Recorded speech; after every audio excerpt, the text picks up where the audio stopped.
जय मसीह की गुड मॉर्निंग।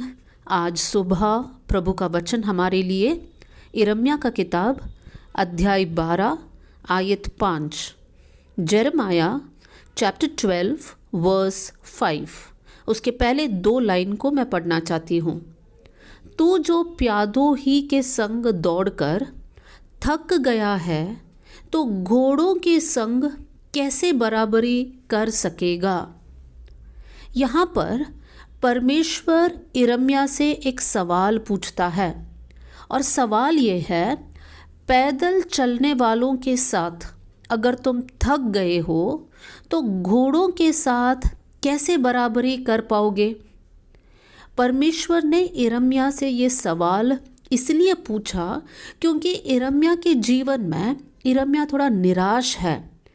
अध्याय 12 उसका 1 से लेकर 4 आयत तक जब हम लोग पढ़ते हैं, वहाँ पर हम देख सकते हैं कि यिर्मयाह प्रभु से कुछ सवालों को पूछता है।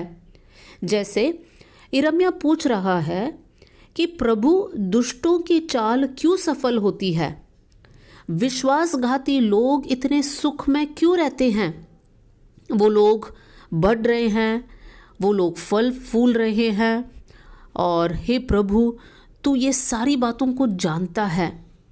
फिर यिर्मयाह प्रभु से कहता है, प्रभु तू तो मुझे जानता है, तू मुझे देखता है, तू मेरी परीक्षा करता है और मैं किस प्रकार रहता हूँ ये सब तू जानता है।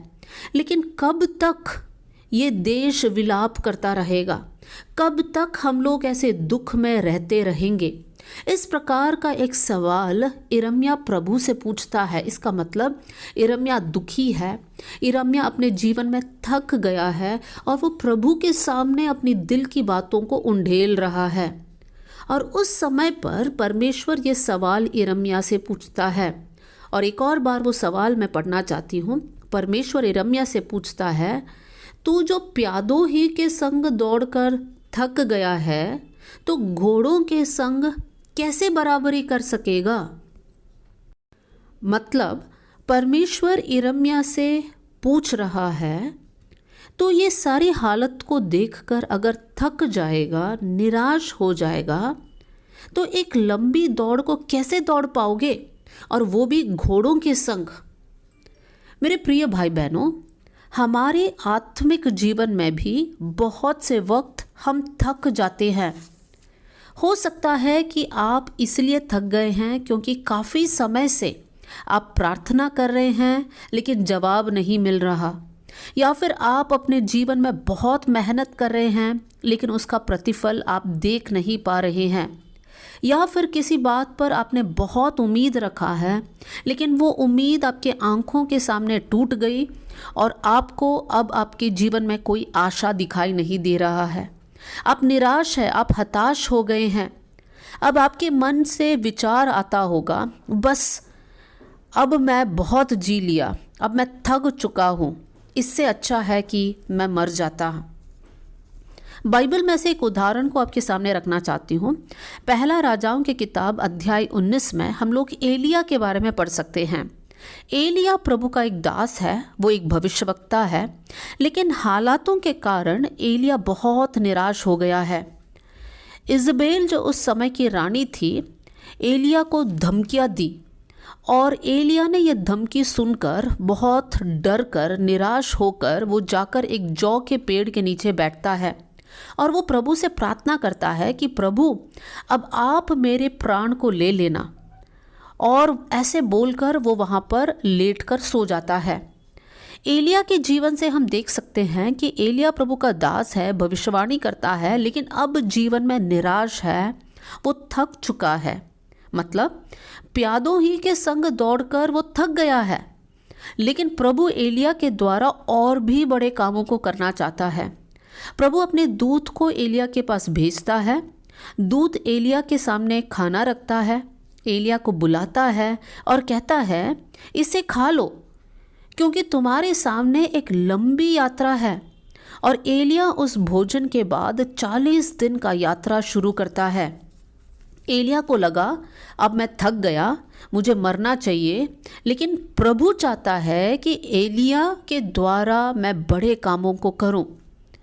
उसके बाद एलिया बहुत सारे अद्भुत कार्यों को अपने जीवन में करता है और वो प्रभु के लिए बहुत सामर्थ्य रीति से खड़े भी रहता है। मेरे प्रिय भाई बहनों, हमारे आत्मिक जीवन में भी हम बहुत से वक्त थक जाते हैं, निराश होते हैं। हो सकता है कि हमारी परिस्थिति के कारण हो, या कोई बीमारी के कारण हो, या फिर आप अकेलेपन से होकर जा रहे होंगे।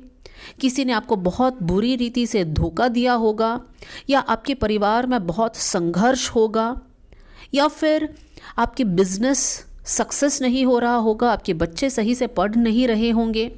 अब प्रभु के सामने रोकर बोल रहे होंगे कि प्रभु कब तक मुझे ऐसा जीना पड़ेगा, कब तक इस दुख का प्याला मुझे पीना पड़ेगा। इससे अच्छा हमें अपने पास बुला लो प्रभु, अब बस हो गया, बहुत हो गया। लेकिन प्रभु का कार्य हमारे जीवन में समाप्त नहीं हुआ प्रियो। प्रभु हमारे जीवन में और हमारे जीवन के द्वारा बड़े कामों को करना चाहता है। इस आयत को हमें याद रखना है कि अगर प्यादों ही के संग दौड़कर हम थक गए तो घोड़ों के संग कैसे हम बराबरी कर पाएंगे। प्रभु हमारे जीवन के लिए एक बहुत बड़ी योजना को रखा है। भले आज निराशा है, संघर्ष है, अकेलापन है, निंदा है, लेकिन आप विश्वास कीजिए कि प्रभु मुझे बल देगा, ताकत देगा, और मेरे सामने प्रभु ने एक बहुत लंबी यात्रा रखा है और प्रभु की सहायता के द्वारा मैं घोड़ों के संग बराबरी करूंगा या फिर करूंगी। मेरे प्रिय भाई बहनों, उत्साहित रहिए। याद रखिए कि जितना बड़ा संघर्ष है उतना ही आशीषित प्रभु हमारे जीवन को बनाएगा। इसलिए प्रभु पर भरोसा रखिए। आइए हम लोग प्रार्थना करें। स्वर्गीय पिता, आज का वचन के लिए मैं धन्यवाद करती हूँ प्रभु जी। परमेश्वर, आपका वचन हमको जीवन देता है। ये वचन आज हमारे जीवन के लिए एक आशीष का कारण बन जाए। प्रभु, जितने लोग जीवन में थक चुके हैं, निराश है, मैं उनके लिए प्रार्थना करती हूँ प्रभु, ये वचन उनको जिलाने पाए। प्रभु, आप उनके अंदर उत्साह को भर देना, एक नई उम्मीद को देना प्रभु जी। परमेश्वर, आप उनके ज़रिए कुछ करना चाहता है, ये विश्वास उनके अंदर जाग उठने पाए कर मैं दुआ करती हूँ परमेश्वर। प्रभु, आप ऐसे करेंगे, इसलिए धन्यवाद। आदर और महिमा आपको देते हुए प्रभु यीशु मसीह के नाम से हम मांगते हैं, amen. God bless you all. जय मसीह की।